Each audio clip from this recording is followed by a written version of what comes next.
Good morning and welcome everyone. Thank you for joining us for the first GBS 1.5 talk series on InvestPenang on global business services, thriving and surviving in the era of pandemic, organized by InvestPenang, the principal investment promotion agency of the Penang state government, supported by Global Business Services Focus Group and PwC. My name is Yen and I'll be your MC for today's session. For those who are familiar with GBS conference organized by InvestPenang every year, this GBS 1.5 talk series is to replace the GBS conference. However, this GBS 1.5 talk series will be held once a quarter with different focus topic. So please stay tuned. Invitation will be sent to you nearer to the next webinar stage. Through this webinar, we hope that participants will be able to understand what is the impact of COVID-19 on Penang's economy, how Penang overcome challenges arise, and what are the initiatives and strategies moving forward to anchor Penang's position as location of choice for investors. Secondly, how GBS industry was impacted by the COVID-19 and why GBS industry is still crucial to Malaysia and also Penang.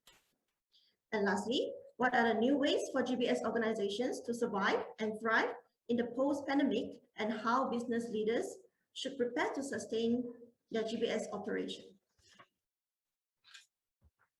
Before I introduce the speaker, I have few housekeeping items to cover for this event.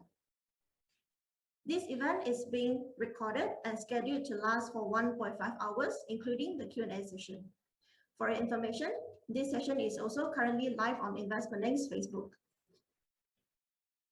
Webinar participants will only be in listen and view mode.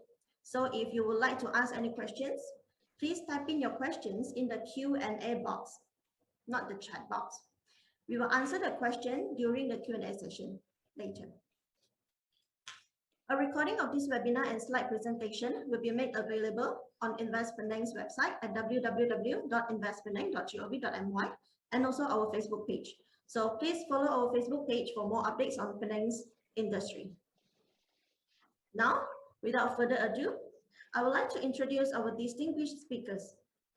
We have with us Ms. Guat, partners from the Assurance Services Division of PwC Malaysia. She spent 2 years in PwC US, working on global technology clients headquartered in Silicon Valley. She's also have more than 15 years experience working with large, complex multinational corporations in various sectors, specializing in technology, media, property, development, consumer, and industrial product and retail services industry. Secondly, we have Dato Seri Choon. Dato Seri is the Special Investment Advisor to the Chief Minister of Penang. He is also currently a board member of various state government-linked companies and corporations, as well as private companies. As a director of InvestPenang, Penang Development Corporation, and Penang Hill, Dato Seri is actively involved in deciding policy direction of these government-linked corporations for the state of Penang since 2008. Dato Seri is also a member of the Investment Committee of Areca Capital, a licensed fund manager for individuals, corporations, and institutions. He is also the chairman of various private companies. Next, we have with us Mr. Chin Kuang. As Division Chief Financial Officer at Jabil, Mr. Kim is responsible for the financial well-being of electronics manufacturing services in Jabil. Mr. Kim is also currently the chairman of the Malaysia GBS Focus Group, an industry-driven community dedicated to strengthening the position of Malaysia as a location of choice for global business services industry. Last but not least, we have with us Mr. Ravi Kittane, who leads the Financial Services Technology Consulting at PwC Malaysia. He has over 25 years of combined industry and consulting experience leading successful business transformations globally for major banks, insurers, and assets managers. To start off this session, I would like to invite Dato Seri Choon Special Investment Advisor to the Chief Minister of Penang, to deliver his presentation entitled Penang for Technology Industry and Business Challenges and Opportunities in the Post-COVID-19 World. Welcome, Dato Seri. Thank you, Yan. Good morning, selamat pagi, 大家早上好, welcome to all to participating in this particular webinar. I do all the, what should I say, greetings in the different languages. It is because this is actually the very important part of GBS as well, because of the Malaysians' special position in this multicultural, multilingual setting as a background, which is very important when you want to communicate with the whole world. So my fellow moderator and as my fellow panelists, today I would like to go through the slides that has been prepared by InvestPenang to share with you. First of all, we have to understand the economic outlook, global economic outlook, because somehow we are also connected internationally. Number two is that I also want to share with you that is the Penang investment performance, so that you will know that what is the environment that we are working under. The third is that we will talk about COVID-19 and the impact on the Penang economy and business. That is important to all potential as well as existing GBS companies in Penang. Then, of course, I also want to share with you the moving forward plan by the state government in the economy generally, as well as in the GBS industry particularly. So the first section that I want to share with you is the economic outlook and the trends that we are seeing for the past 2 years. So the first thing is that if you look at the world, the global GDP, if you look at it, is the growth is roughly about less than, is about 3%, right? The global one. But if you concentrate in Malaysia, then you can see that as far as we are concerned, our global, our GDP, the Malaysian GDP is expected to grow about 5.5%. It was a little bit higher. It was about 6.7% earlier, but because they look at how you roll out the vaccination, and then they take that into consideration, and they reduce it because the rollout is a little bit slow. So we have reduced it to 5.5% of the GDP growth in 2021. That is for this year. And if you look at the inflation, inflation is at 3%. So it has been a hike in the prediction for this year, because from a negative 0.5, now we are projecting it to go up to about 3 due to a few reasons. First, it could be the disruptive supply chain internationally. Then, of course, there is also the appreciation of the US dollars, and as a result, the depreciation of the Malaysian ringgit. So this is the global as well as the Malaysia's situation. Next, I want to share with you is about the investment trend, yeah, and the prospect that we are looking at internationally, globally. If you look at it, the global FDI in 2015 and 2020, there has been a constant slide for the past 5 years. So similarly, if you look at investment into developing Asia, you can also see that there is actually a decrease of about 4%. Now, if you look at the white box that is at the center bottom there, you can see that the Singapore FDI has actually, they chalk up about 58 billion US dollars. Whereas if you look at Malaysia, we only have about 2.5 billion. Now, there is no mistake about the decimal point. It is actually 2.5 billion.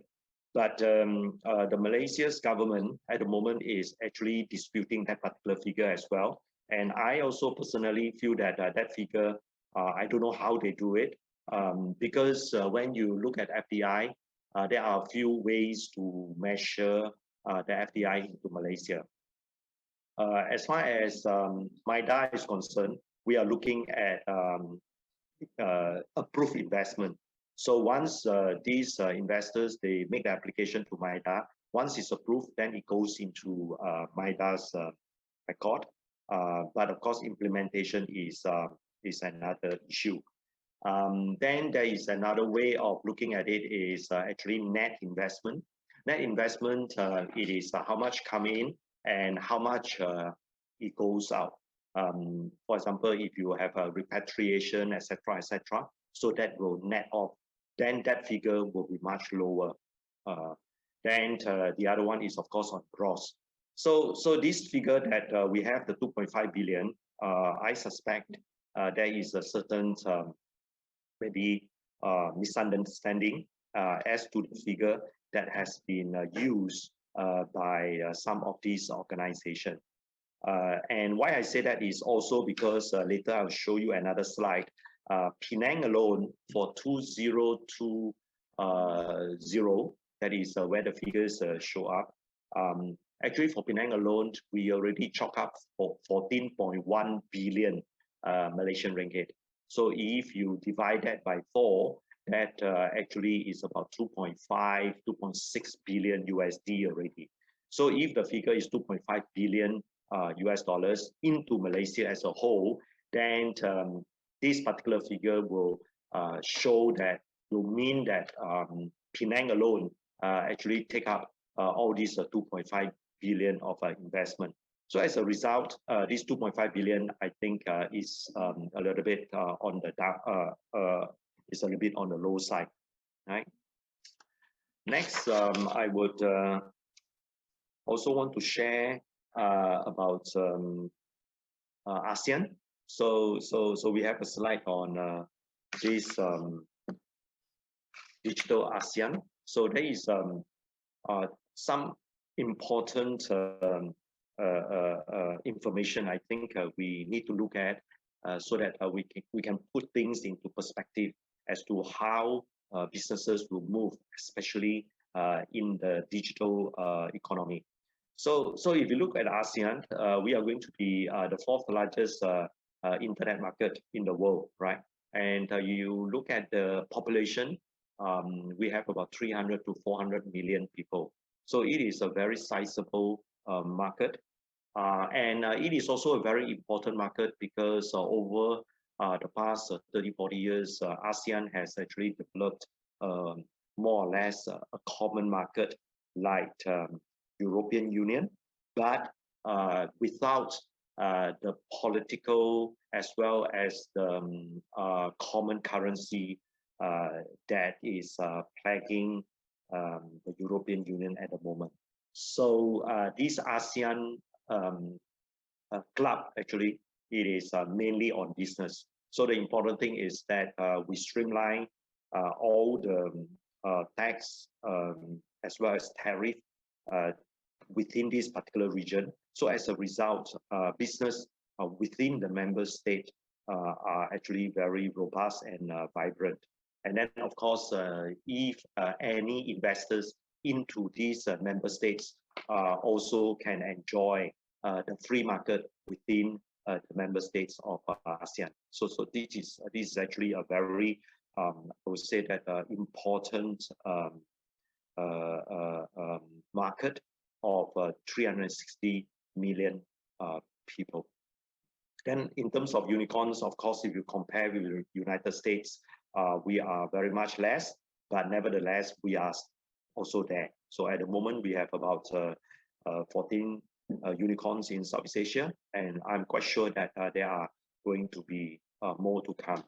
So e-commerce revenues is also important part. So we have about 25 billion USD in 2020 in terms of the trade that is being conducted in the e-commerce sphere. So we can see that actually because of the COVID, I'm quite sure that everyone agrees expedited the e-commerce industry. Then of course, if you look at the data center, because once you go digital, the important thing is that you need to have this data center in order to store all the information, right? So that's why it is also growing very fast, rapidly at about 13% per annum. Okay. Then this is the global view that we have surrounding us for the time being. So at the moment, I think the next thing I want to share with you is the Penang investment performance. If you remember, just now I shared with you that according to the United Nations, Malaysia only attracted about 2.5 billion USD in 2020. But if you look at the slides that I share with you, Penang, the number 3 states in Malaysia, we have attracted actually 14.1 billion Malaysian ringgit. If you divide it by 4, actually it is more than 2.6, 2.7 billion already. So that is the reason why I say that actually the investment figure was the earlier one was a little bit on the low side. But if you look at it, 75% of the FDI into Penang, 10.6 billion last year, out of the 14.1 billion into Penang. The domestic direct investment is also quite encouraging, because we have about 1/4 of the investment into Penang by the local companies. If you compare with 2019, that was the best year Penang has in this investment since record started.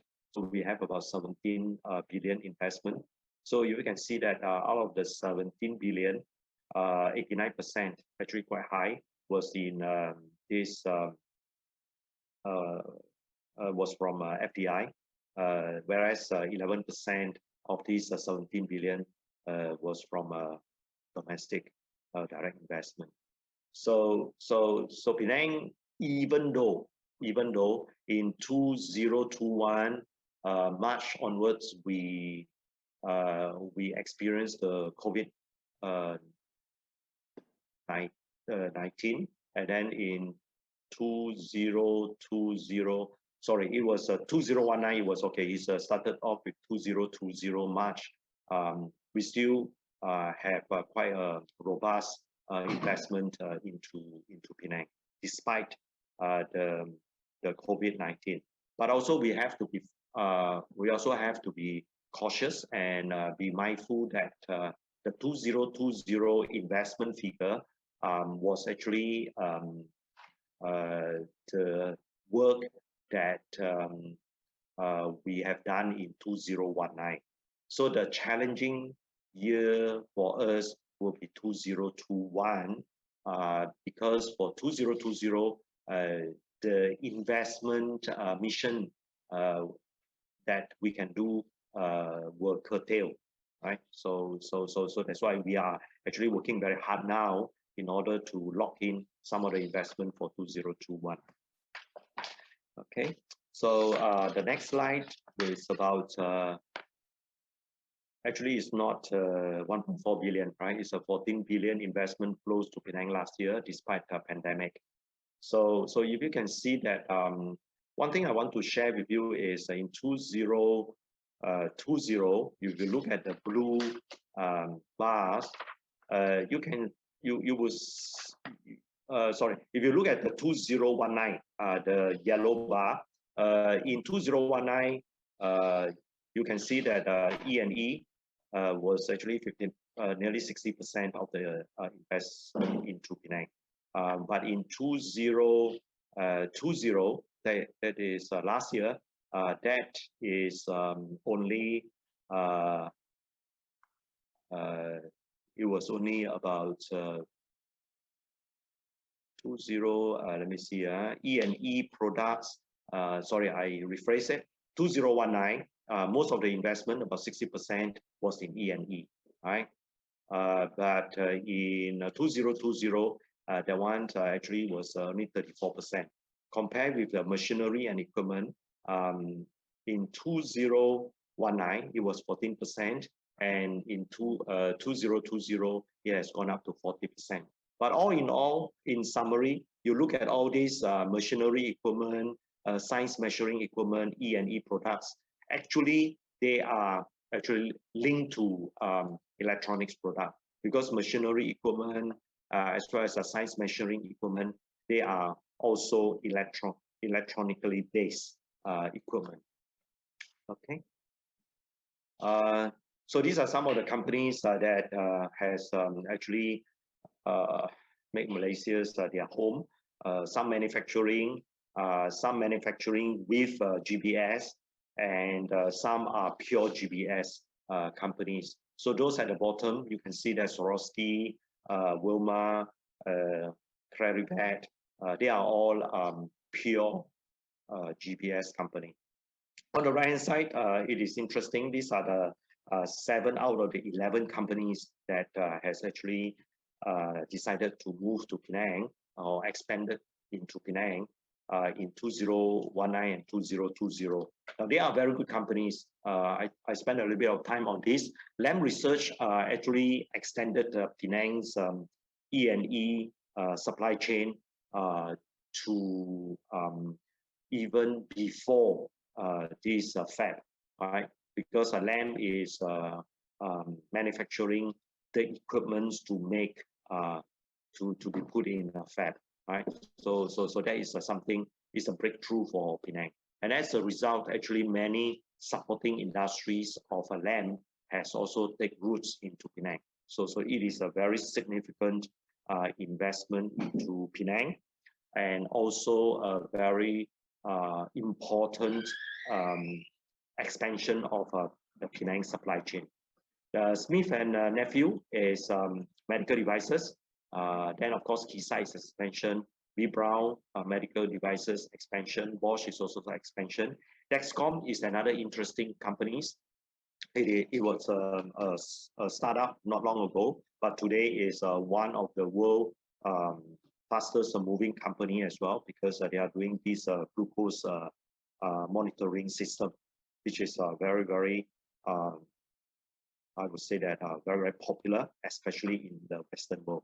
UCT, of course, it is in support of in a large extent, it is building up the supply chain in order to support Lam Research. Okay. So Penang's role in supporting the country's economy in the current pandemic, that is without saying. If you look at on the right hand side, actually the pandemic, Penang still export in 2020. Our export actually grew by 7%, whereas if you compare Malaysia, actually we have a -1%. So you can see that Penang, because we are in this electronics industry, I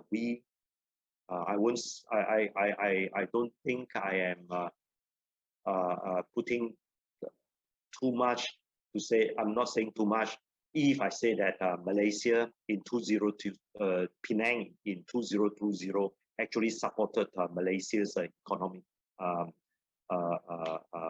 well-being. Then you can also see that in second half of 2020, we rebounded strongly, 14% year-on-year, compared, and also 24% plus 24% compared with first half of 2020. The reason was because in first half of 2020, the pandemic came in. We have the MCO, but at the later half of 2020, actually we released or we relaxed the MCO to CMCO, RMCO, and all those. So that's the reason why our production and export actually rebounded. The third aspect I would like to share with you are the challenges and impact on Penang economy and businesses. So I think the important thing you need to look at is in terms of the world, right? You look at the next slides. as far as the impact to the world is about 6 trillion USD, right, in 2020. And then for the next 5 years, we are staring at 26.8 trillion, right? These are all international figures. But then if you look at Penang, these are all the negative comments or news that hit us, but mainly these are the services industry. Bearing in mind that Penang's economy is supported by two major pillars. On the one hand, 50% of our GDP is actually derived by manufacturing. The other 50% is by services. So because of the lockdown in border travel, the MCO that prevent people to go to hotels, etc., etc. So actually, the services industry, the 50% of Penang economy was actually very badly affected. But of course, on the other hand, we managed to have another engine running, that is the manufacturing sector. So if you look at this particular slide, the negative is actually unemployment rate increased slightly. But in Penang, we also have the problem in 2019, 2020, although we have this more than 3%, this one is actually the national Malaysia figure of more than 3%. Penang, we don't have the specific figure, but the feeling on the ground is that actually employing people, getting the proper talent is still quite challenging. So in other words, actually the unemployment rate is maybe is high in the services sector, but in the manufacturing, we are still looking for talent to come to Penang. Business uncertainty, of course, we don't know when the COVID is going to be over, but with the rollout of vaccination, we hope that we can put the worst behind us. We look at further down, moving up the value chain because of the new norm. So we are working on how can we adapt ourselves to this new norm. Then of course you have the global supply chain, the operation crisis, and all those. These are all the negative. But the positive opportunity for GBS industry is that actually we are in a very sweet spot because of the e-commerce expansion, because of in a sense our business is still not impacted, because unlike manufacturing, unlike services that depends on the movement of labor, whereas GBS industry, we can work from home, we can work from anywhere we are. So actually we are, as far as the GBS industry is concerned, it's in a very sweet spot. Then the next, of course, I want to share with you is how Penang overcome challenges, etc. During this COVID-19. While we focus on COVID-19, I also want all of us to, I'm quite sure that all of us also bear in mind the trade and the technology war that is being conducted by the US and the Americans. So COVID may go away pretty soon, the next 12 months. But as far as the technology war that we are talking about, may be more long-lasting, right? But so these are the important factors that will actually affect all of us going forward. So what we do is that the important thing is we assist the investor on the ground project implementation. That is very important because we want the project to be implemented as soon as quickly as possible. We are going on helping everybody to do talent attraction throughout the whole of Malaysia. So for GBS, we will be asking some of the GBS companies to come on board as well to showcase your needs as well as your business, so that we can attract more Malaysians from other states to Penang. So we are this is one of our major initiatives that we want to implement in 2021. Then of course we are working very closely with the SME to see that how they can not only survive, but how they can plug into the supply chain that Penang already has. Then, as far as government support and engagement session, this is important because our communication is a key to ensure that our initiatives are successful. Number 4 is moving forward. These are some of the key strategies that I want to share with you. The first thing is that, as like the previous slide, the investment outlook, we want to strengthen it so that we can continuously bring in the FDI, especially the high value added activities, in order for us to strengthen our ecosystem as well as our supply chain, right? And I see plenty of opportunities during this difficult time, this pandemic period, as well as this technology tussle between the US and China, because Malaysia is a neutral ground. So it is good for us to present ourselves as such in order to attract more of this investment to Penang. Regionally, because if, let's say, globalization is not subscribed by the superpower, then of course if we go for regional economy, then of course ASEAN, we have a safety net as far as ASEAN is concerned, right? So we are in a very good position as well in order to expand our businesses within ASEAN country. If, let's say, regional economy is going to be the in thing for the few years to come. Then, of course, we are working very closely with the SME, as I said, how they can plug into the MNCs that are actually taking roots, have decided to take roots in Penang. So then, of course, you have in support. There are many initiatives as well in support of our investors, such as constant engagement to look at their operational needs and challenges. Now, this is a beautiful and a very energetic sort of slides that we have. Everyone is dancing, so everyone is leaping with joy.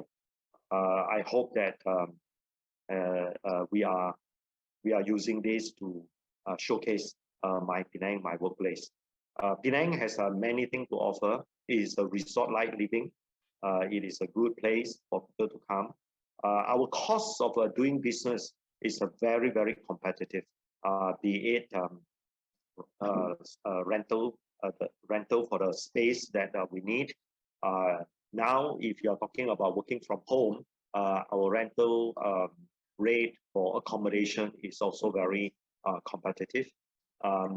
It is a very easy sort of a place to live because whether your kids, young kids, education, we have plenty of international schools, private schools.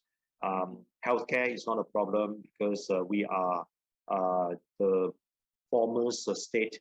I would say that the most important state in attracting this medical tourism, right, during a better time. But even during difficult time, our hospitals are also are there in order to to support the well-being, the healthcare well-being of the residents in Penang. So we will reach out to some of our GBS company as well to make my Penang, my workplace, a success. Right. So it is very important because this is through this particular project, we hope to attract more talent. Right. We want to deepen our talent as well as widen as well as deepen the talent pool for Penang. Then of course, initiative to attract and retain talents. So it's these are what we have. But of course, if you have any ideas, please let us know. We would like to work together with the industry player, the GPS, in order to attract the necessary talent in order to support your companies. The key message that we have we will ensure the smooth strategic project implementation on the ground. That is the InvestPenang role. Enhance ease of doing business, embarking on a massive drive to attract talents to Penang. The webinars, through webinars and other engagement that we have with the industry player, we hope that we will be of help to you in ensuring your stay in Penang will not only prolong, but we want to enhance your operation in Penang as well, right? So these are the few slides that I have. This is a beautiful Penang. This particular figure photograph, it is actually Penang, but it is to a certain extent it's a superimposed, right? The reason is because actually Komta is not directly opposite the North Butterworth terminal, right?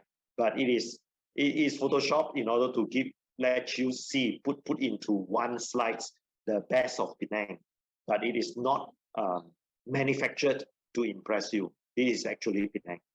Okay, thank you very much. Thank you, Dato Seri. Thank you for the informative session. It is great to know that Penang is still doing a great job despite the pandemic situation. And there are wonderful plans for Penang's future development too. So just a soft reminder, if you would like to ask any question during the session, please feel free to type in your question in the Q&A box, and we will answer the question during the Q&A session later. Moving forward, I would like to present to you Mr. Chin Kuang, Division Chief Financial Officer and VP of GBS Finance Jabil, Chairman of GBS Focus Group. Mr. Kim will share with us on Malaysia GBS, the transforming landscape from the industry perspective. Please welcome Mr. Kim. Thank you, Ian. Good morning, ladies and gentlemen. First of all, thank you to InvestPenang for organizing this event together with PwC and GBS Focus Group Malaysia, known as GFG. Let's move to the next slide on the content. So with the pandemic still going on, everyone is looking forward to the post-pandemic era. I'm not sure about you, but I'm definitely looking forward to see the light at the end of the tunnel. So ladies and gentlemen, while we're in the process to succeed in this battle, let's review on why we believe GBS is still a critical industry in Malaysia. And then I'd like to recap about our GBS landscape before pandemic. Then look at how the companies in Penang or Malaysia are affected by COVID. And we wrap up with some high-level thoughts on the future of work post-pandemic. Next slide. Malaysia has been constantly ranked third in 80 Kearney Global Service Location Index since 2004, right after China and India. Based on the study, there are 5 key factors that determine the attractiveness of a country from a service location index perspective. The first one is obviously on the financial attractiveness, followed by political environment, then creating the value change from people perspective, we're talking about talent, and then of course the digitalization ecosystem, and lastly on leadership and innovation. So with the strong baseline that the company, the GBS company have built, right, over the last 10, 15 years, Malaysia is moving towards a value-driven GBS in which we go beyond the back office operation, such as the IT, finance, HR, procurement, and many more, to a more advanced, digitally enabled and insight-driven services.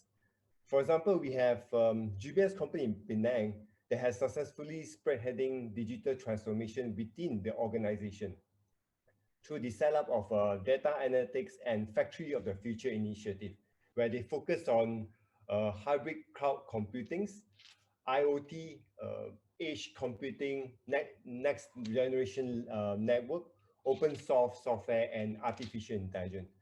We also have another company that have moved up the value chain in the areas of product costing, center of excellence, forecasting and budget, and of course, finance controllership. From HR and procurement perspective, we see more and more companies moving up the value curve by delivering global people strategies, change management, commercial procurement, and technical operation procurement.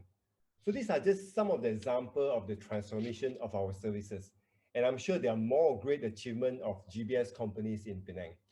So as a result of all this achievement, currently we have more than 600 GBS companies that contributed 8.1 billion USD of revenue to the country. Out of this, I think approximately 10% of the companies reside in Penang. From an employment perspective, more than 250,000 skilled employees are being employed by the GBS company, and this represents a 13% year-over-year growth, right? And this is showing a very tremendous growth over the last couple of years. So to sustain this result, we will need to continue to have political stability, that's number one. Business-friendly and supportive government, like what Dato Seri have shared, that's amazing support from the government. And then, of course, we need to have a vibrant lifestyle that attract and retain our local and foreign talent that are multilingual and digital know-how. So I think these are very important factors for us to ensure we continue to be the lead in terms of GBS industry in the world. Next slide, please. So let me just move on. Let me move on to what are the shifting GBS landscape before the pandemic. So based on the discussion with some GFG members, a lot of us are focusing on how we can change our landscape to improve our business outcome. So from a very traditional area of focus where GBS company focus on KPI that drive very silo views such as cost per transaction or fulfillment of internal service level agreement, to a more evolving area of focus such as total cost to serve and large scale automation. So basically before this, many of us embraced the GBS model to cut costs and improve efficiency. But changing geopolitical environment and breakthrough in digital technologies have inflated business expectation for GBS. Today, the GBS leader must re-evaluate our value proposition, reinvent our processes, and restructure our operating model in order to fulfill the strategic business goal. Next slide, please. All right. So I also like to share some interesting finding back in 2019, where some of the GFG members leverage on the maturity model by KPMG to kind of like determine where are we from our maturity level perspective. So based on the observation, functions like IT and finance are more matured. And one of the key factors is due to the fact that we have longer presence in Malaysia. So in order for a GBS company to move from fragmented to subscale and ultimately to strategic, GBS organization only do what drive value to customer and for the enterprise. So there are three key strategies to achieve this goal. First of all, we must differentiate customer to understand what are the data that help them to make wise decisions. Secondly, we need to deliver what is important to customer from the end-to-end solution perspective. And lastly, continuous communicate to value to customer through our integrated technology platform.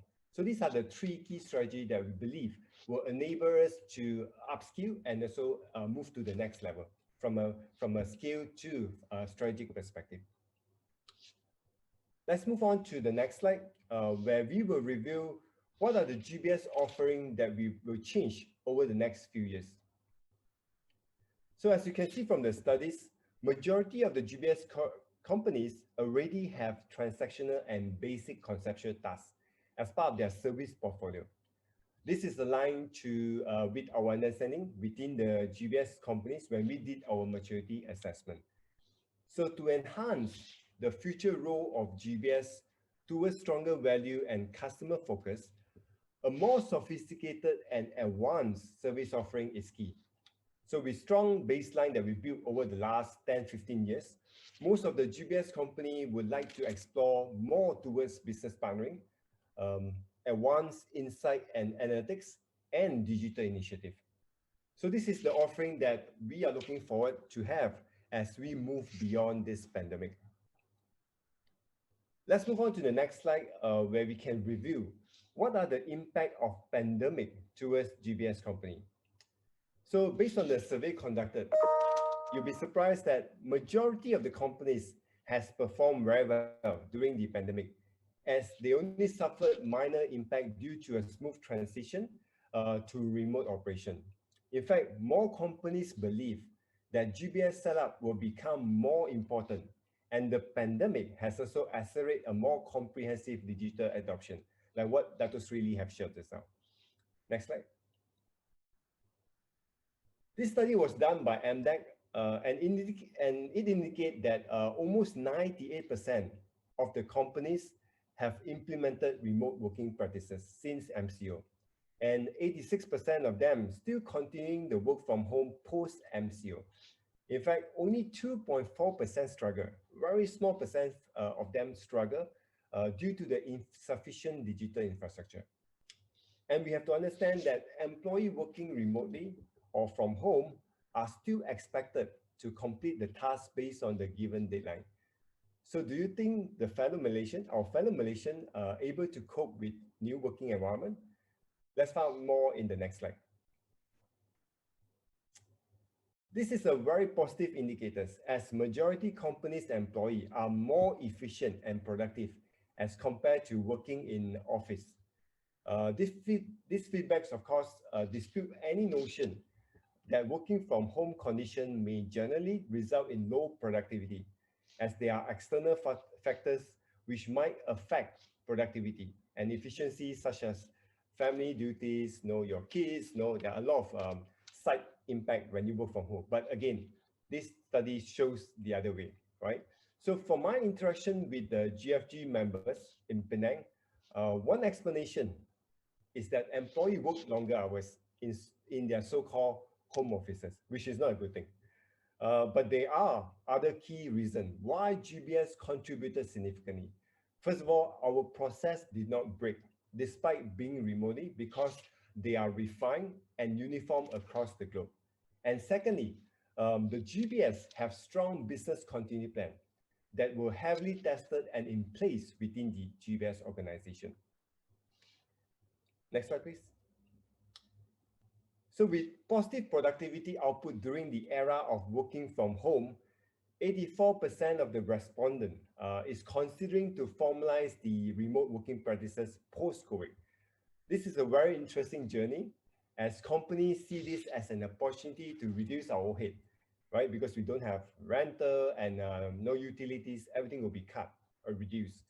And of course, it's also a step forward to the company's digitalization journey, as they need to adopt to the right technology to effectively and efficiently work remotely.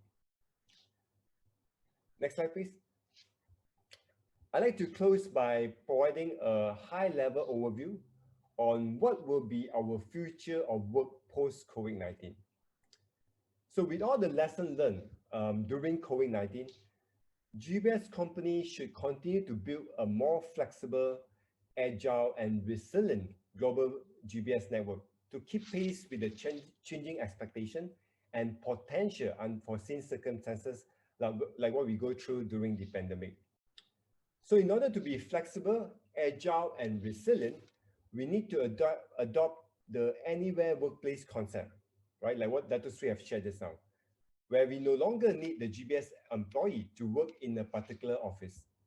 With this, basically, we can build a global network of hubs with smart redundancy to increase resilience and flexibility at the same time.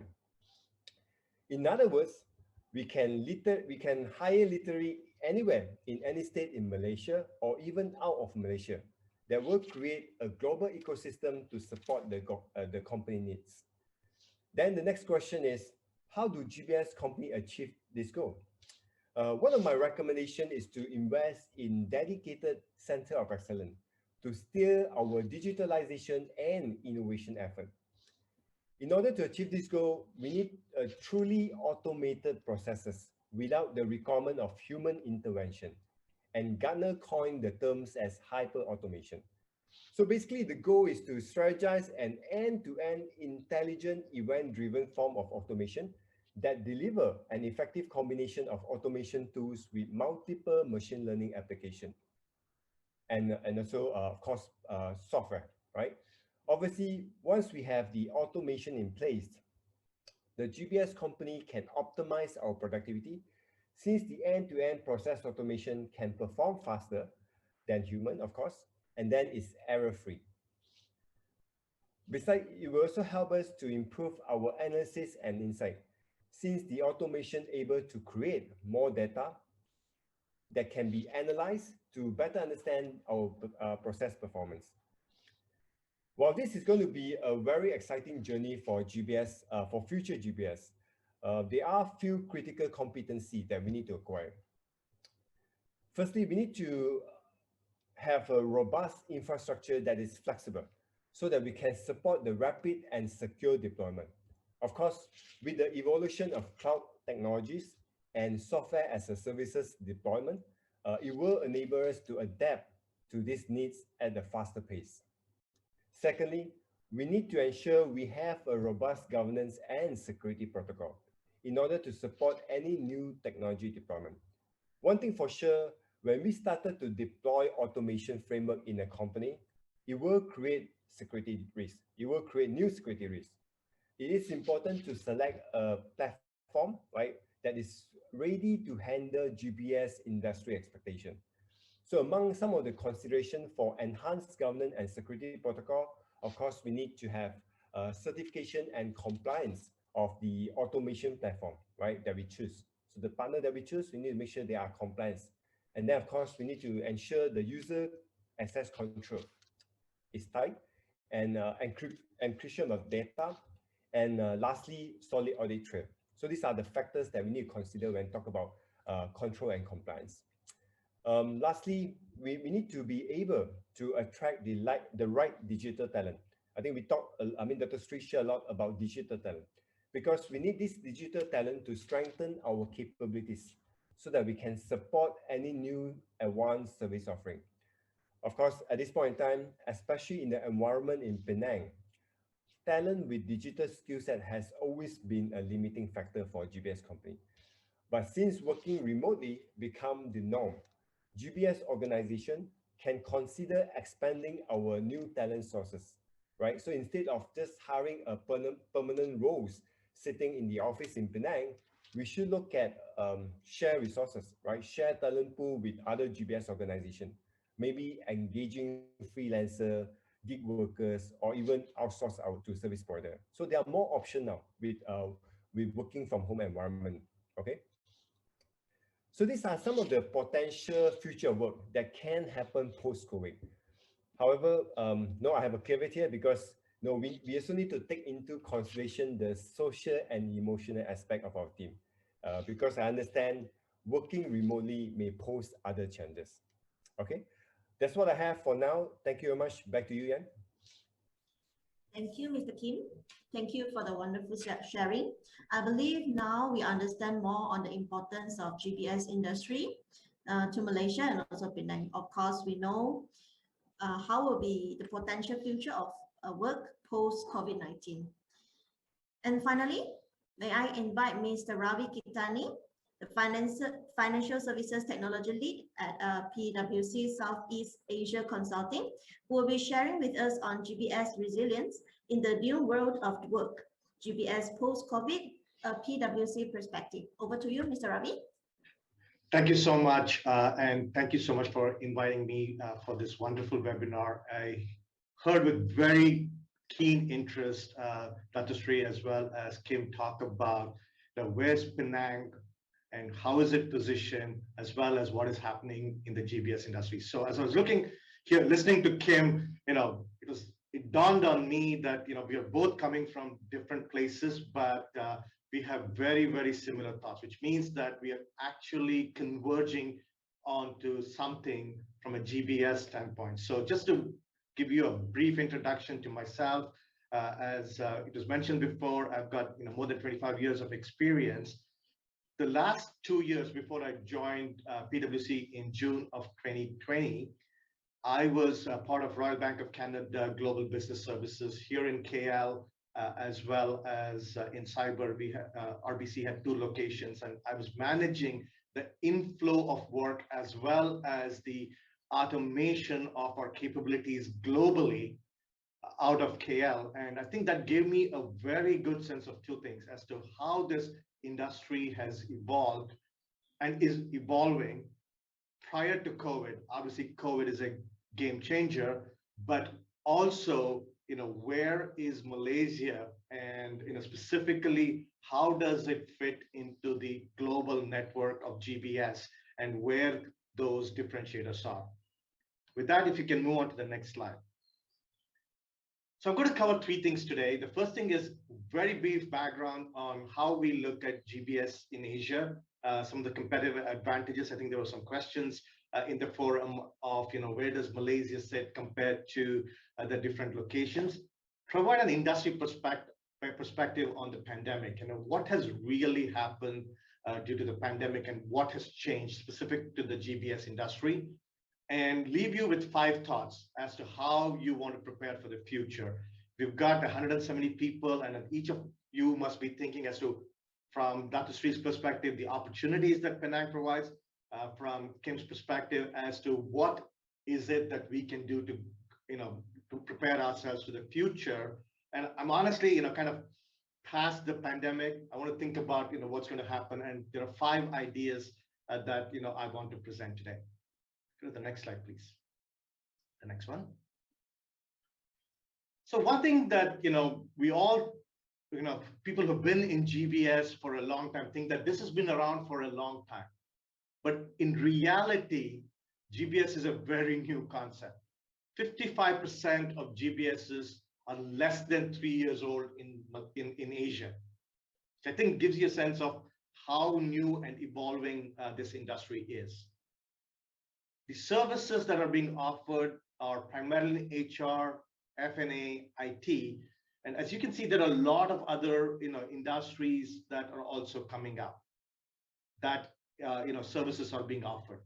What's really interesting, and this is going back to Kim's point, is the growth in center of excellence. Initially, GBS, and I think it starts for the most part with that premise of, can I take this high cost process in a location and can I move it to a low cost location? That the labor arbitrage piece. Then comes the process reengineering, process excellence, and then the automation. But what's interesting to see is that 72% of GBSs are already leveraging center of excellence, which means that we're on the right path. The areas that are really focused from a COE perspective or finance, RPA, and continuous improvement. I was interested to hear Dr. Sri talk about Clarivate, the new firm that's coming into Penang to be focused on data analytics. I think that's an area that I believe that GBSs in Asia are still lagging. So is there an opportunity for us to move forward on it? Next slide, please. So this is a very busy slide, but gives you a sense of the jurisdictions across Asia and where they stand. And I'm not going to kind of look at all of them, but I'm going to focus on kind of 3 locations, if you will. The first one is India, because it is essentially the leader in GBSs globally.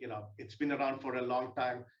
Honestly, as I was telling somebody that I've been working on GBS. I was originally born and raised in India, and I've lived all over the world, including in Singapore, in the UK, in Canada, US, so on and so forth.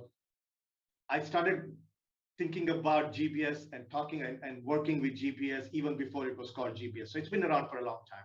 And then I'm going to focus on 2 other locations, Philippines and Malaysia, which are from this region, kind of the leaders in the space. So India has huge scale. IT skills are quite prevalent. So, skill availability and scale is essentially something that honestly, is very difficult to replicate anywhere else. The work is moving from bigger cities to smaller cities in India, which means that they're still able to maintain that cost. But what has really changed, and it changed many, many years ago with some of the big captive outsourcers like the GEs of the world, the Texas Instruments of the world, developing R&D centers there, and that it moved from kind of a cost arbitrage to more of innovation arbitrage as to how you can drive innovation at scale at a lower cost. So that's where India is at. It will continue to grow. And any questions on that, I'm happy to take later. Philippines, is our nearest competitor, very focused on BPOs, less so on technology. The cost of operations is lower. The geopolitical risk is on the higher side.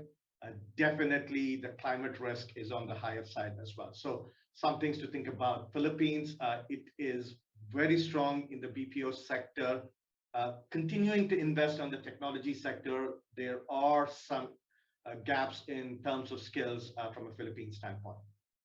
Malaysia, it actually provides something for a middle income country, a very, very good value proposition. The actual, geolocation is really good. That risk is on the lower side. The multilingual, multicultural diversity that Dato, opened this conversation with is something of a differentiator. The government support is really, really good.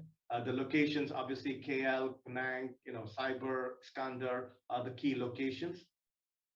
I think Kim talked about it a little bit. The biggest challenge from my perspective in Malaysia has been in talent, especially as I was building up RPA and natural language processing and an optical character recognition, machine learning center of excellence here in KL 3-4 years ago. I think talent was a big issue, and I think it continues to be a big issue, and we need to singularly focus on talent apart from everything else that we are doing really well. Next slide, please. So one of the perspectives that I wanted to bring to this conversation is how has this whole idea of outsourcing changed from 2014 onwards. Over a period of time, actually the interest in outsourcing was on the kind of lower trajectory. It was reducing as we speak. 47% of leaders wanted to reduce their reliance on outsourcing. So what were they trying to do by reducing their reliance on outsourcing? So going back to why GBSs came into place, it was fairly driven by labor arbitrage and process re-engineering, but increasingly people looked at automation as the kind of new lever that they wanted to pull, and especially automation at scale. So they were really thinking of how do I reduce outsourcing and focus on automation. So if you just think about 2019 research, 77% of leaders were thinking of really looking at their outsourced relationships and say that, what can I do differently? What does this mean for us, right? It is not gloom and doom scenario. What it means is that the entire landscape of GBS and outsourcing has significantly changed, and we need to adapt to that change. That is what I will be focusing on as we move forward. Next slide, please. Just another perspective. If you think about, automation, some of the things that we never thought about are becoming more and more critical. Cybersecurity is becoming a huge issue. Whether it is, being able to activate your GBSs in different locations, now with the added complexity of actually activating your employees from home, cybersecurity is becoming a huge issue. Analytics is a huge issue. Process automation is something that people are thinking about. So that is where the investments are going. So people are thinking about cybersecurity, process automation, smart analytics, cloud adoption, AI as the things that people are really focused on. So if you are now building out your GBS strategy, whether you're a captive, whether you're an outsourcer, it really doesn't matter. This is where enterprise leaders are thinking about. So what do you need to do? One is you need to reduce your cost sustainably. So this is not something that where, you can really rely on, workforce costs as your way of reducing your costs. You need to increase your efficiency and productivity. It's great to hear that, productivity did not have a huge drop as a result of COVID, but I'm already seeing some kind of reduction in productivity as this whole lockdown and MCO keeps continuing. It was great for the first few months, but we are seeing some reduction in productivity, building that secure infrastructure, and really focusing on customer service and with self-service and automation should be your focus. Next slide, please. So let's think about what are those things that we can do to prepare for the future. I'll just skip this slide in the interest of time. If you can go to the next slide, please.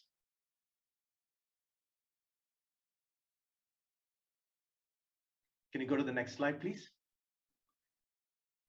So, as was mentioned before, if you think about what are the key focus areas for you to adapt your service delivery model in this current business environment, 39% of the respondents, based on a SSON study of COVID-19, said that implementing automation solutions is the critical thing that GBSs need to do. Now, just think about 2 years ago.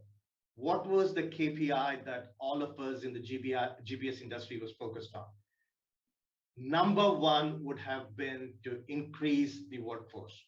Like, how many headcount do I have was the number one metric. Now it's down to 10%. Reduction in your workforce as a result of productivity was a huge focus. It's at 14%. So literally the world, as I mentioned before, was already shifting towards automation. I think COVID has put a much finer point, and 39% of the people now are thinking that you need to implement automation solution. Next slide, please. So what are those 5 things? The first one is on productivity and team management. Second is, what kind of workforce configuration do you need to have? Third is process and automation. The fourth is digital enablement. And the fifth is real estate. This is where we believe that GBSs can, either if you're an existing GBS trying to scale or to stay relevant, or you're a new GBS coming into the market, these are the areas that you really need to focus on. You can go and do a bit of a deep dive on each of these 5. Next slide, please. So if you think about productivity and team management, flexible work arrangements are essentially becoming the norm. Gone are the days, I believe, when you could haul a lot of people into a campus or into an office environment, put them up in very close proximity, and be able to drive productivity, drive collaboration, so on and so forth. It's not going to be the new normal as we come out of COVID. Flexible work hours, so that you, as much as you're driving productivity, you're also giving your employees the right kind of employee satisfaction and the ability to balance work and life, split shifts, for working mothers, for example. These are really becoming the norm today. So what are the challenges? Initially, when COVID hit, I think we were all okay to let go of some of the compliance requirements, because that was just a once in a lifetime event. That's not something that we had any control on. But as we think about the future of work, how do you manage these resources remotely? How do you keep them engaged? How do you keep them compliant? This is going to be your additional challenges that you have to consider. And your competition is also going to be different, because you're no longer just competing, with a country, but even people can be anywhere in the world and they're able to do work. So what does that mean from your productivity and team management standpoint? So our approach at PwC is what we call as a connected performance. Happy to have a further dialogue with anybody on this. It's our cloud platform as to how you manage workforce in this dispersed environment where employees can be anywhere. How do you manage productivity with the right kind of daily meetings? How do you manage engagement and wellness?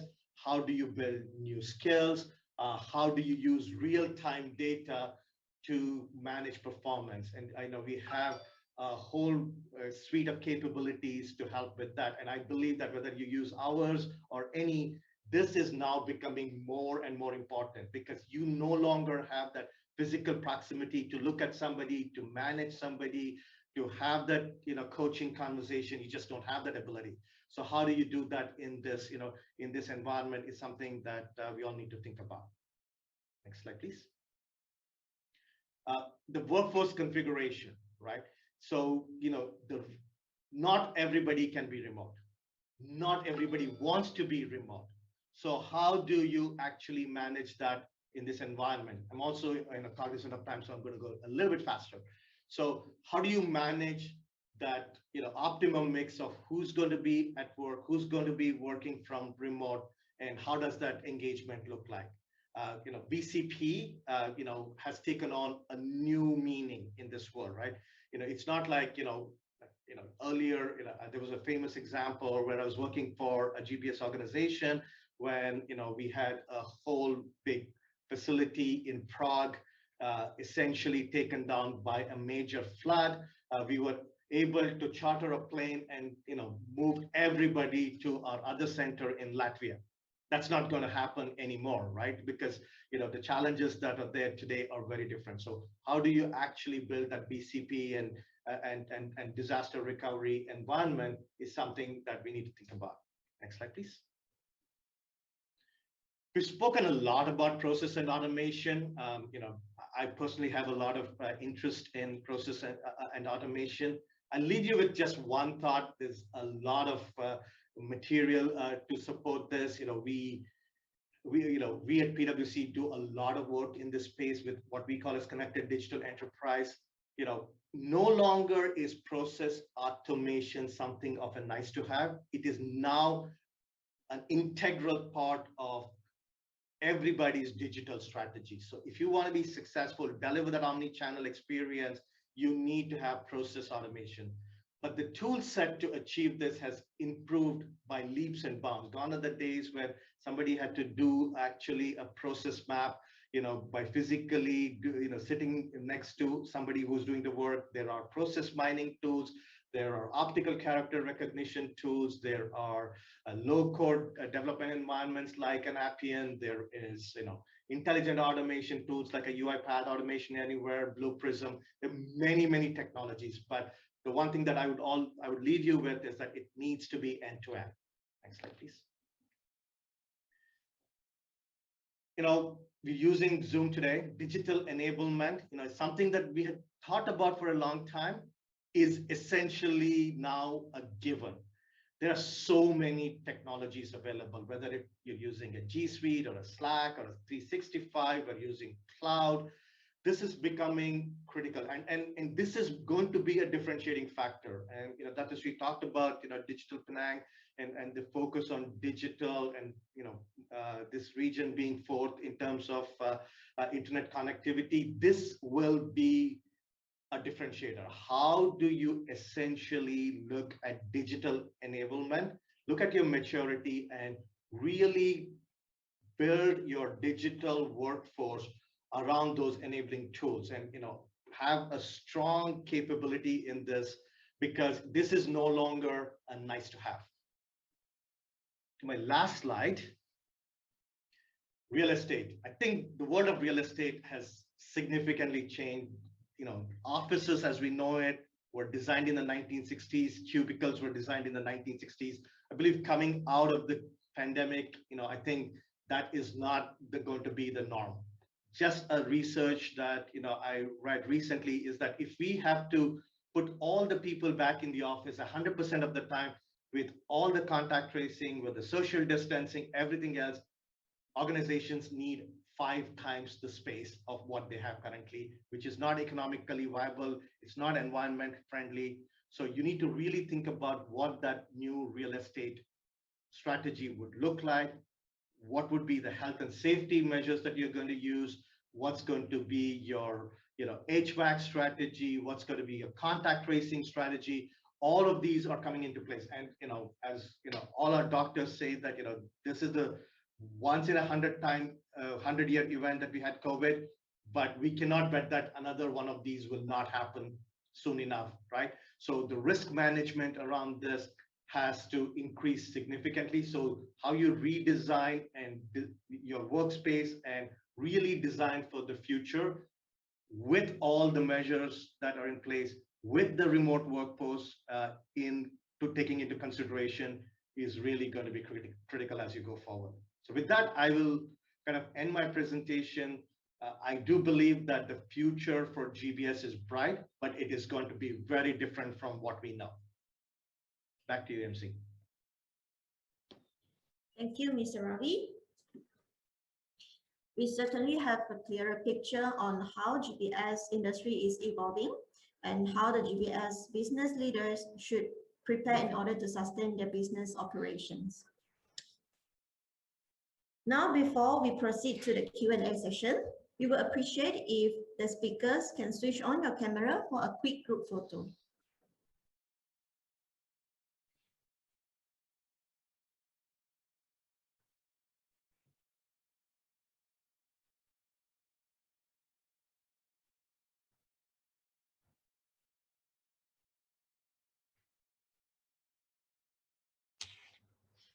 Thank you, everyone. So without further ado, let's move on to the panel discussion and Q&A session. I will now hand over the session to Ms. Ang to moderate. Over to you, Ms. Ang. Okay, thanks for the introductions, Yan.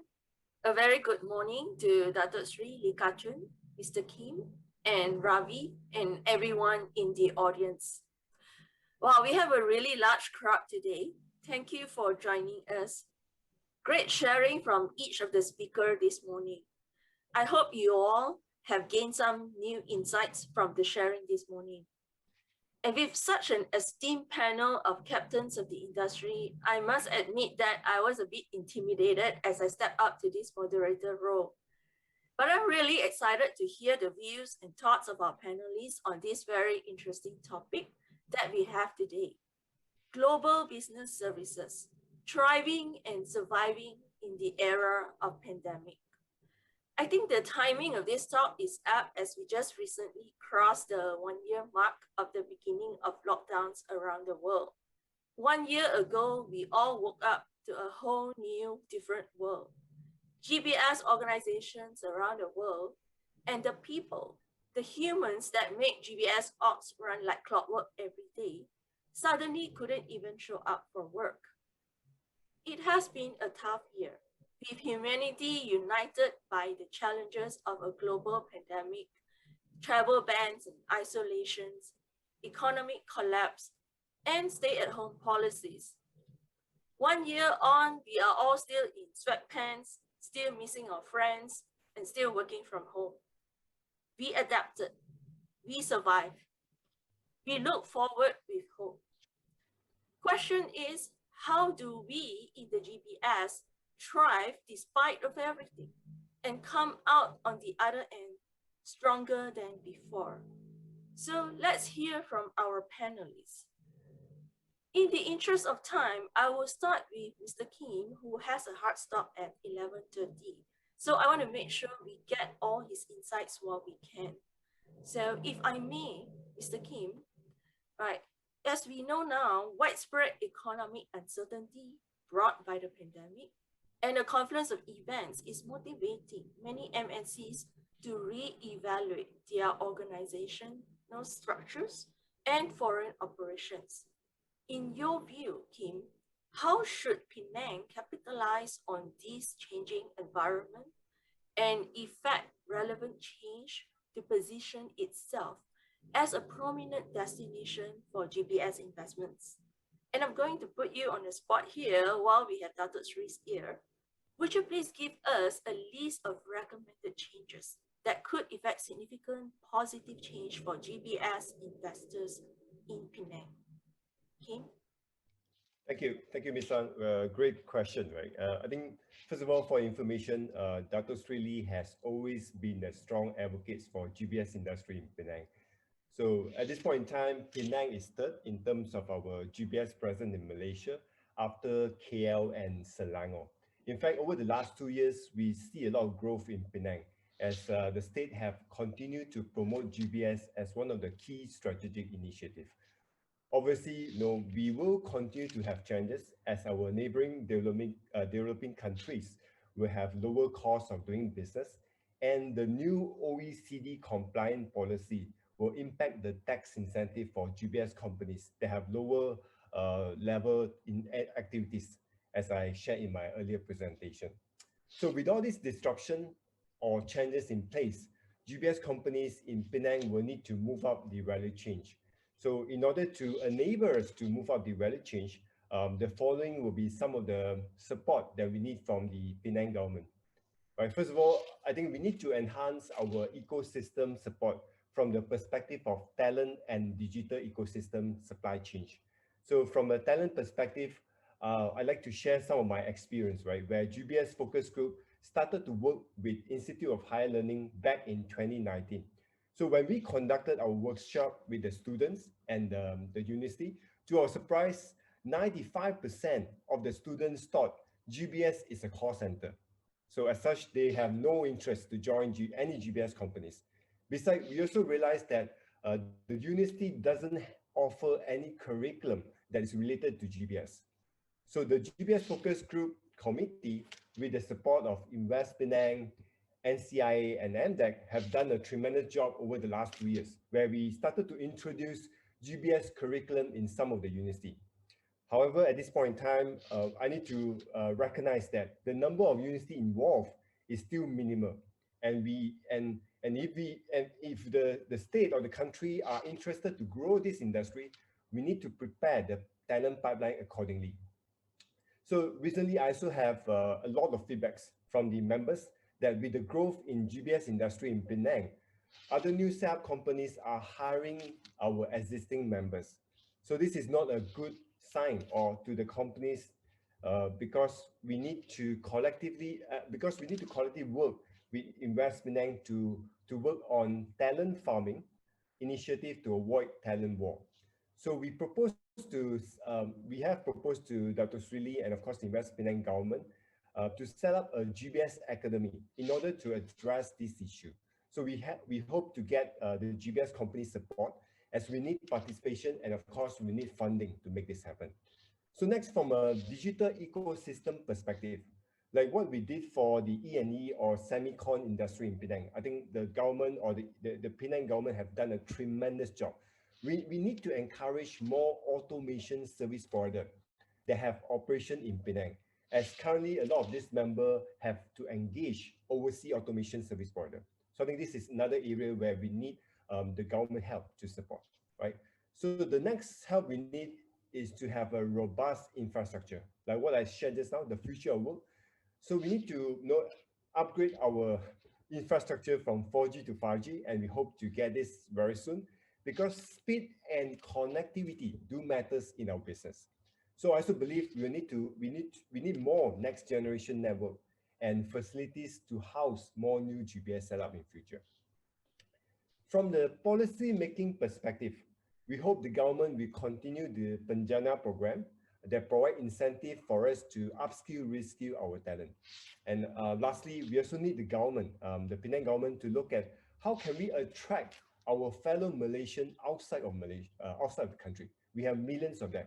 We need them to be back here so that we can leverage on this group of talent to drive up our value chain. So that's our perspective, Ms. Lang. Okay, thank you very much, Kim. Before I can let you go, maybe can I just ask you one more question? Sure. Yeah.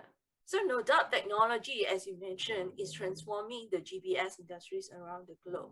And the traditional GBS focuses on, sheer process standardization, economies of scale, and labor arbitrage. However, the emerging trend, as we know it, is that GBS has expanded beyond these to focus on value creation for the organization through integration and redesign of the end-to-end process chain.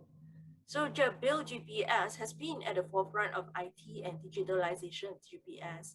What are the learnings that you can share with us on Jabil's journey in transforming from traditional GBS to a digital business service? Right, thank you. So just to give a perspective to everyone on a quick overview about Jabil GBS transformation, right, over the last 10 years. So like other shared services, we started with a typical IT help desk support, right, processing of accounting activities and basic procurement support. Today, we have more than 1,100 skilled employees within the GBS organization and supporting the activities such as IoT, RPA developers, cyber security, learning and development, FP&A, and strategic procurement services. From the perspective of the lesson learned and changes, I like to split this into three key aspects. I think the first one is always on the people changes, as we have limited expertise in a lot of this so-called automation area. For example, it's not easy to get developers with 2 years experience, being a RPA, being an IoT developers, right? 2 years experience, we consider them as senior, and the cost of hiring is very high. So due to the very hot demand in the market, the turnover rate is very high as well. So we can't sustain the people because there's always competition. So what we did to overcome this is we collaborated with Institute of Higher Learning to start our own RPA Academy. So basically, we engaged the student in our intern program and continue to hire them as part of our part-time developers in their final years of studies. So we make the program really flexible, right? So that they can come and work as and when they need, right? They have certain hours of requirement, and at the same time, they can continue to study, in their university. So this is a great way to expose them to the critical skill set as a developer. Then, of course, once they graduated, we pull them in as our developers, right? So I think this has been a very successful program. So I encourage all of you to look into this aspect as well. The next challenges is from our process and operation, right? So we need to understand that not everything can be automated, even though we want everything to be automated, especially the processes that have exceptions and non-standardized across the globe. So this is something we have to acknowledge. So, and again, another aspect is from the control perspective. We need to ensure that automation solution IT control compliance, like what Mr. Ravi have shared earlier, right? So for example, we have to ensure our principal propagation have strong audit trail. So for those of you that is not familiar with this term, basically we need to ensure the automation platform have the ability to forward the user context of the message unchanged from the original sender to the receiver. No interruption, no changes in terms of messaging. So this is important. So in order to address this, we need to have a strong process mapping and automation solution. Because if we base on the piecemeal, so that means in fact, I encourage people to start with a slow, very piecemeal approach. Because if you try to do end-to-end solution, in which Jabil tried to do that in the past, the chances of failure are high. So it would be good to start slow, do piecemeal by piecemeal, and then at the end, you do the complete end-to-end solution. So that would be my recommendation. And lastly, it's always from a change management perspective. So one of the hurdles of GBS transformation has always been the resistance to effectively ripping up the current organization structure. People are too comfortable with where they are today. So there's a lot of misunderstanding about what digital tool or robot can or cannot do. Some folks may be sensitive and worry about the loss of job to the robots, which is why we renamed the robots as the digital assistant. Others may misunderstand and thought that robots can completely help them to do their job. But at this point in time, it may not completely take over all their job. So as a result, they may feel very frustrated. So there's a need for us to educate and manage some of the fears around this through ongoing communication to the team. So before any digitalization transformation journey, it is always vital to ensure that the team are clear with the expectation And we also need to ensure that the automation is here to support them to do their job, right? So that they can perform better and move up the value chain. So that's the intention. So again, without that communication, without that closed loop interaction with the team, it will create a lot of frustration, and as a result, they will not support the effort. So again, we need the team support, otherwise the digital transformation journey will not be effective and efficient. All right, Mr. That's all I have. Thank you. Okay, thank you very much, Kim, for your thoughts. And I do apologize that the session's overrun, so you couldn't join us until the end. But I won't No keep you any longer. Thank you for your time today. Thank you. Bye. All right. Let's continue with a question for Dato Sri, if I may. Yeah. GBS is thriving in Penang, right? As we have heard this morning, and the Penang state government has been very successful together with InvestPenang at the forefront, driving the various initiatives to attract FDI. And this is highly commendable. As the Penang state government and InvestPenang look beyond the traditional low value added transaction processing activities to focus on high value creation activities, can you share with us, Dato Sri, how Penang measure in these areas against other prominent GBS locations such as Philippines and India? And also, what is the most challenging area for Penang competition-wise? Dato Sri, do share your thoughts. Thank you, Ms. Sang. So actually, I give a little bit of maybe background. GBS as an industry is relatively new to Penang, maybe less than about 8 years, right? So, but when we started off with manufacturing, then as a business, the scheme of doing business changes, then of course many manufacturing companies that are located in Penang, they also because they have a very good experience in Penang, so they asked the shared services, their in-house shared services to be located in Penang as well. So that's why we started off with Dell, Intel, and the like, whereby they have the in-house outsourcing unit based in Penang. So then after that we have the financial GBS, we have the multidiscipline GBS come to Penang. But historically, we are quite young as far as this particular industry is concerned.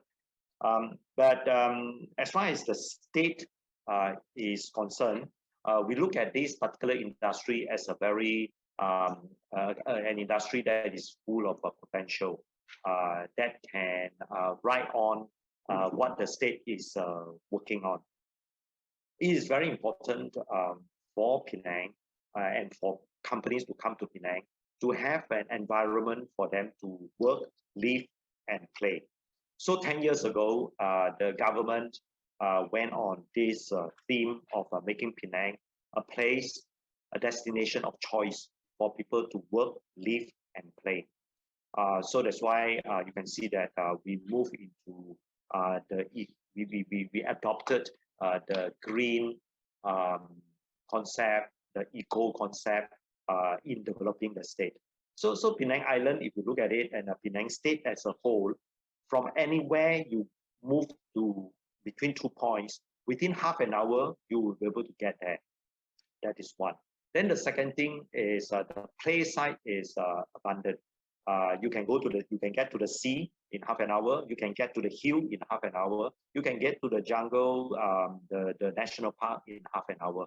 All this is important because this is how we want to create an environment for the industry and the people who are working in the industry to really enjoy not only working but also to live, and as well as to have a work-life balance sort of environment. Now, this is very important because as we move to another level of economic development, it is no longer work, and work. It is going to be work as well as play, right? So that is what the state is doing. I understand from in summary from what Ravi is trying to share with us is actually as far as GBS is concerned, the important thing, like any other business, is going to be cost, and then of course you look at it is going to be outcome. But the cost and outcome in between is actually the talent. So Shankar from Credivet and all, and then many of the people in the industry, the CEO in this GBS industry, are very concerned. I think there are many questions about the talent.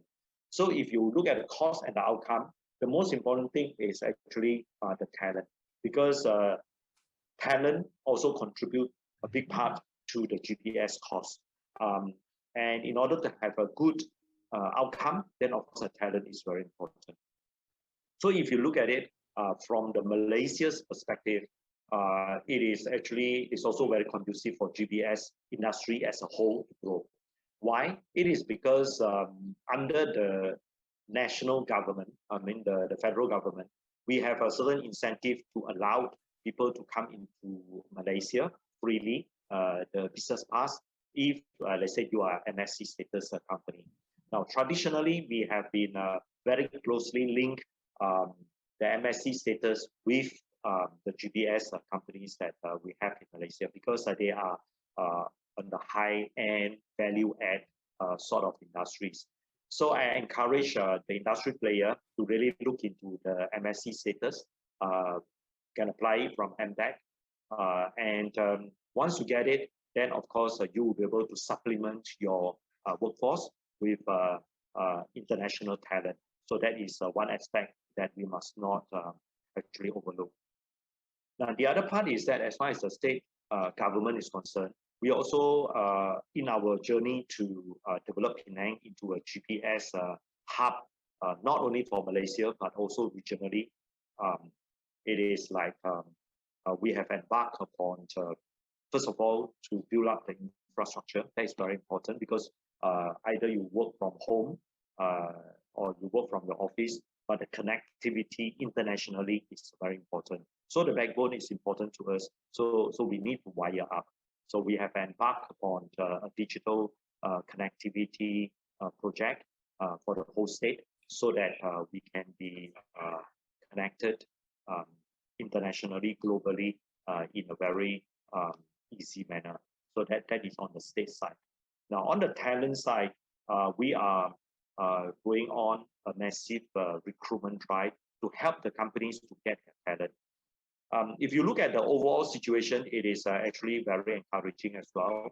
Every year, we have about 300,000 graduates coming out from all the universities, local as well as the public universities. Out of these 300,000 graduates, about 60% of them, which is about 60% of 300,000 is 180,000 of them, either in engineering, in the social sciences, as well as finance, and also on maths, as well as sciences. So in other words, we have about 180,000 number of talent in the pool every year for us to have.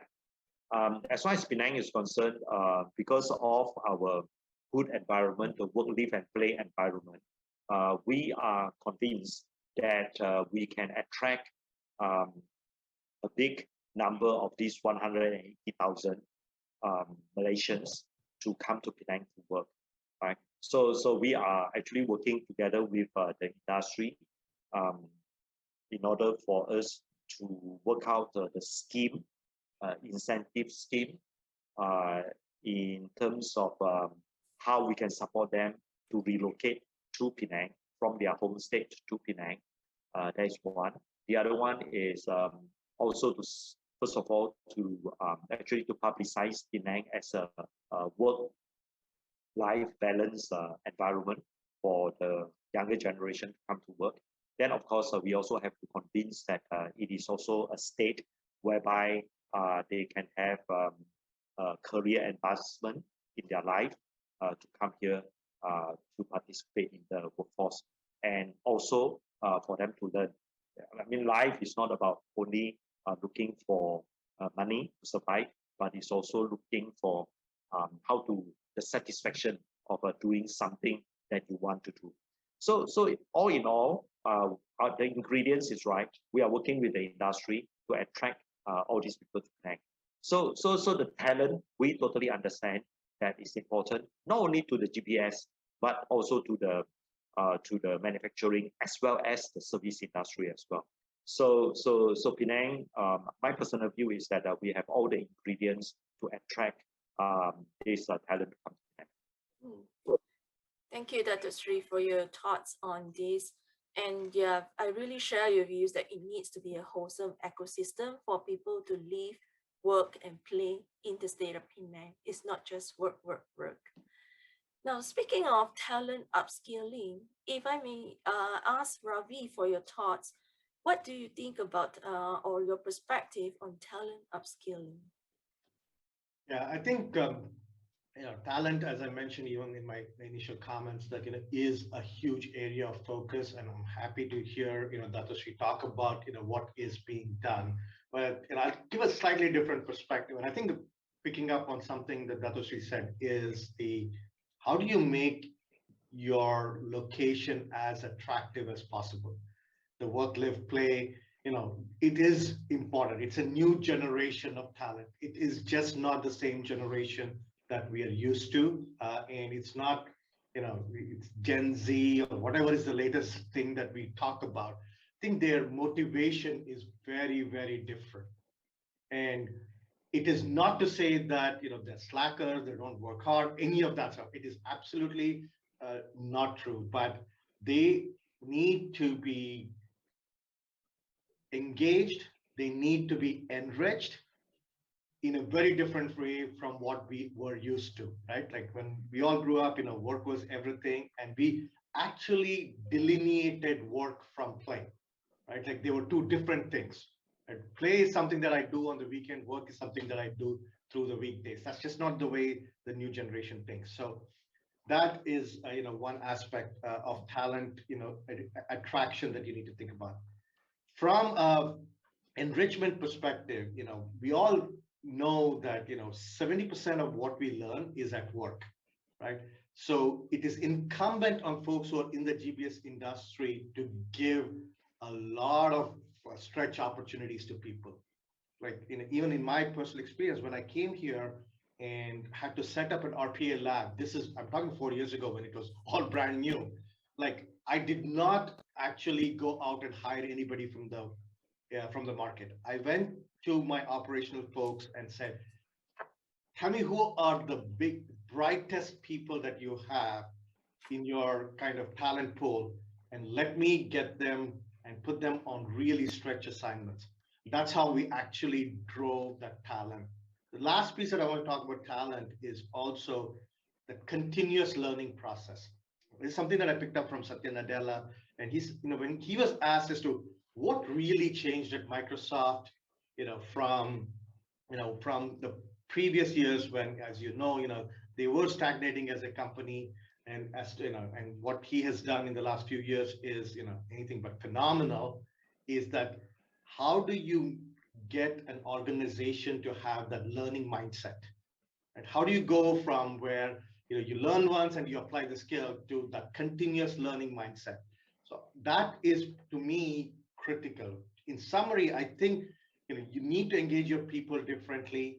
You need to think about providing your talent stretch opportunities. You'll always get outside people. You need to give your own people a lot of opportunities. But last but not the least, really instilling that learning mindset is critical.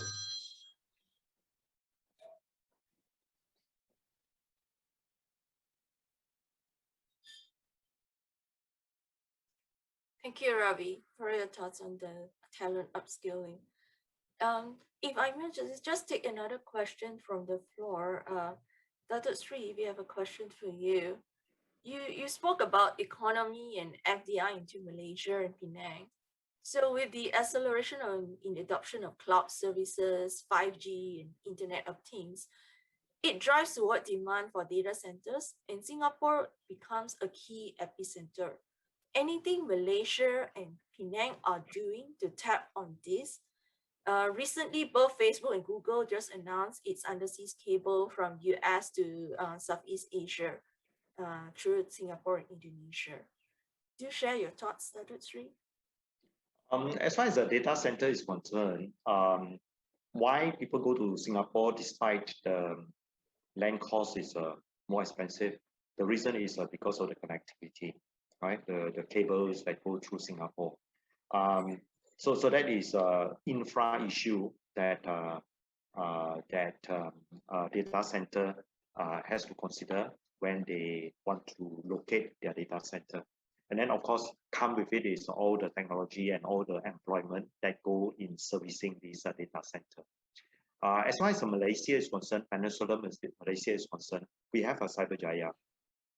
So naturally, if let's say in improving the conducive environment for data center, then the planner, the national planner, will also look into will prioritize Cyberjaya, right? Because if you look at the MSC connection, it used to be one center at the Cyberjaya, and then it goes all the way down to the Twin Tower and then to the airport to KL.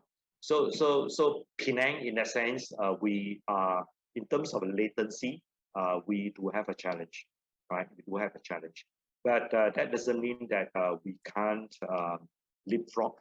So I am very excited about the new technology coming in, 5G, 6G. All these are important because that I see them as a possibility for us to leapfrog the traditional cable that we are looking at. So as far as the Penang is concerned, we are not so concerned as far as the data center aspect of the industry development.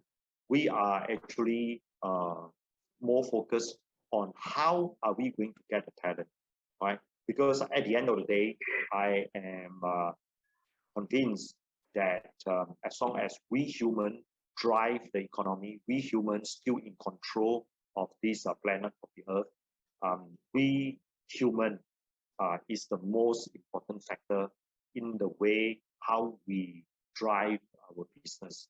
So just now Kim was talking about the machines, etc., etc. I see potential there as well. Not machine replacing human being, but how can we upgrade ourselves in managing the machines? Because we have to manage the machines, and then we have to learn how to use a machine to enhance the way that we do business. And I think that there are plenty of opportunity in GBS in this particular perspective. Thanks for the insights, Dato Seri. And Ravi, if I may call on you, maybe just to add on your perspective as well from a consulting perspective. Yeah, I think, Dato Seri actually hit the right points on this. Cloud, my other role is in financial services, digital banking. As we all know, it is a hot topic in Malaysia right now with the BNM's guideline for digital banking. And I do advise a lot of folks on cloud. I do believe that, data centers is becoming more and more of a commodity play. It is essentially going to be where people feel are most comfortable with, so on and so forth. But where I think the real value is the folks who are going to help organizations transition to the cloud. Now that I believe is a once in a lifetime opportunity where essentially we are moving from on-prem infrastructure to a cloud infrastructure, which means that essentially every organization in the world is going to rewire the way they actually do business. So I think that is where the real opportunity is, that ability to onboard the talent required to onboard, the infrastructure required to onboard, the skills required to onboard folks in the cloud is where I think the real value is, and that's where Penang can play really well and be successful with all the things that you're trying to do from a talent standpoint. I think that's the real opportunity. Now, just back to the actual physical infrastructure, and since I'm from financial services, I can say that financial services is a big driver. Banks and insurance companies, because of the way they have to treat data, the security that is required, so on and so forth. Ultimately, as more and more banks start moving their data to the cloud, I think the cloud providers will also come. They will set up their data centers here. They will want to have adjacency to the, to the exchange, for example. Those things will happen. But at the moment, I think my focus would be more on the application side than on the infrastructure side. Great, thanks, Ravi. In view of the time, I'm afraid we won't be able to take all the questions we have in the Q&A panel, but we appreciate all the questions that come in, and InvestPenang will be filtering through the questions and respond to you if relevant, directly. Thank you once again for the questions, everyone. And gentlemen, Dato Seri and Ravi on the panel, on behalf of InvestPenang, I can't thank you enough for coming on board this panel. Before we end the Q&A session, if I may invite each of you to share your closing thoughts. Dato Seri? Thank you, Guat. Also, thank you for moderating this particular session. This is one of the many sessions that we want to work together with the industry, because our job here is how we can work with the industry in order for us to make this place a good GBS hub for the region. That is our aspiration, and it is a very exciting journey. But we can't do it alone. We need the industry player to tell us what else can we do in order to help you to grow here. That is, I think, our shared interest. But how to get there? I think we need to work very, very closely together. Thank you. Yeah, fully agree. Thanks, Dato Seri. And Ravi? Thank you so much, InvestPenang, and my fellow panelists, Dato Seri, to have invited me to this event. And I'd have loved to be in Penang, by the way. I'm one of those people who'd love to work and live and play in Penang than in KL. Just putting it out there. Having said that, I would leave you all with three thoughts. One is, there's not going to be a stopping of GBS because of the pandemic. This is a global phenomenon that will continue to thrive and evolve as we go through, the crisis that we're going through right now. That's one. The second is, and we talk about it a lot because it is important, talent is your real currency in this whole exercise, right? The more you do to attract talent, retain talent, develop talent, I think that is essentially where the play is. Everything else, whether it's infrastructure, stuff like that, are all hygiene factors that you need to build. But talent is your differentiator, and talent includes mindset, by the way, because I think having that growth mindset is very, very important. Last but not the least, I think Malaysia is very well kind of positioned. When I was with RBC, we used to look at locations all over the world. That was part of my job, actually, to look at locations all over the world. And we chose Malaysia because, India is competitive. It is crowded. Especially if you're a smaller organization, to get mind space in India is going to be really difficult. I always used to say that if you're not putting, not initially, but have a plan to put 100,000 people in that kind of a range, you're not going to actually make a dent in that market. So, something to think about. And, Philippines has its unique skills, but has its own limitations as well, geopolitical risk being one of them. And, some of the technical skills that we talked about. I think Malaysia has a very good sweet spot. And I would end with something where that's where you started, is that multiculturalism, the diversity that you bring to the table, the multilingual skills that you bring to the table. I think that's where the competitive differentiation is. You add some technical talent to it, I think it will be an irresistible mix. So we all need to work on it. I'll leave you with that. Thank you. Thanks, Ravi.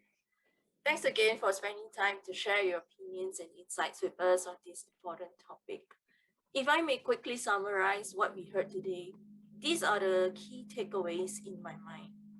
We have heard from Dato Seri that one of Penang's key strategies for 2021 is to strengthen the investment outlook by attracting FDIs in high value-added activities and digitally enabled insight-driven GBS. And part of this is to make Penang the northern growth region in Malaysia by attracting talents from all states.